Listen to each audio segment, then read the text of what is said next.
Assalamu alaikum, Sheikh. Salam wa rahmatullah. So I would like to know what are the rules, guidelines to choose a job Islamically correct in accordance with the Quran and the Sunnah, so I can decide independently in the future whatever the job is.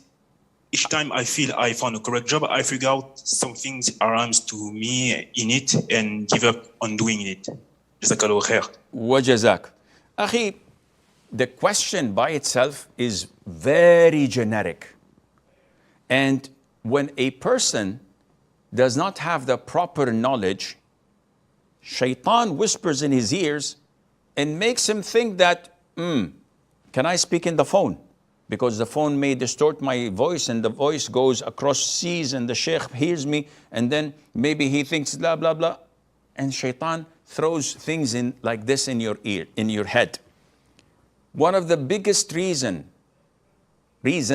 for people to have OCD or to whispers of Shaytan is overthinking.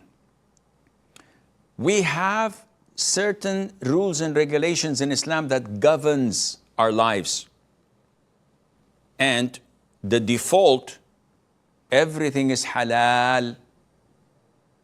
Is that the default, Sheikh? Yep.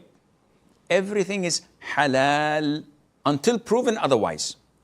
So, can I drink tea from this cup?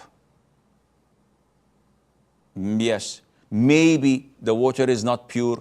Maybe the people who made and collected this tea were using children. Maybe this, maybe that.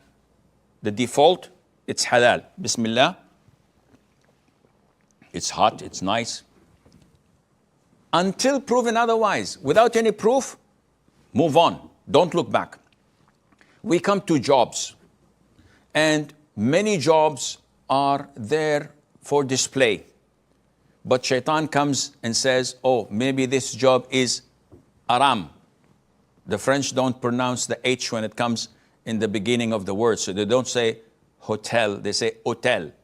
So is it haram or not? The default, it is halal until proven otherwise. What makes a job haram? The existence of haram elements that are made by choice. So I sell bottles of water. Oh, my job is haram. Why? He says, because someone can take the bottle and make ice cubes and drinks it with his martini or with his vodka. So this is illogical. You're selling something halal and you don't know about his intention. There's nothing wrong in your work or job. See how Shaitan makes you overthink. The job has free mixing. I live in a kafir country. I'm a Muslim. I have to earn. I am the breadwinner. So what can I do? Work. But have these barriers that Islam tells you about. Lowering your gaze, don't communicate unless it is necessary, no physical contact, and do not socialize or chit-chat. Do your job. You have a job description, do it. Nowhere says you have to go for lunch with your colleagues of the opposite gender. Or you have to say, bonjour, comment allez-vous? It's none of your business to socialize. Work is work. So in order for you to know what is halal and what is haram, you have to go to the basics. If you're doubtful, you have to call the sheikh, go to the imam of the masjid, tell him, I have this particular job, and these are the concerns that I have, whether it's halal or haram, and he will tell you, inshallah.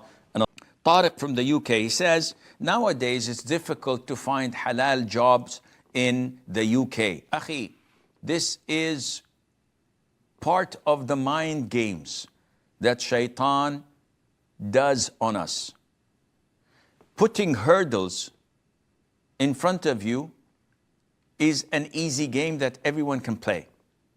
So if I don't want to study, oh, I don't want to study because they might teach us in biology, the Darwin evolution theory, and in geology this and that, and they may use some kufr statements, and in English literature they may talk about the Greek gods, and in mathematics the secular atheist teacher may say that infinity is this and that, and so don't study.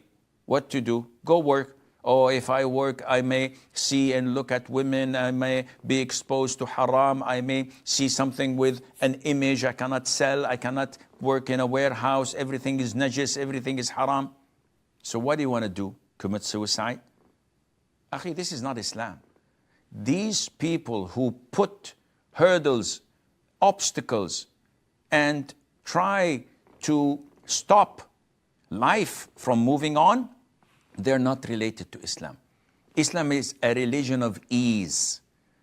And Allah has made it easy for any person to be a Muslim, whether you are in Saudi Arabia, whether you are in Europe, whether you are in Siberia, whether you are in the Eskimo.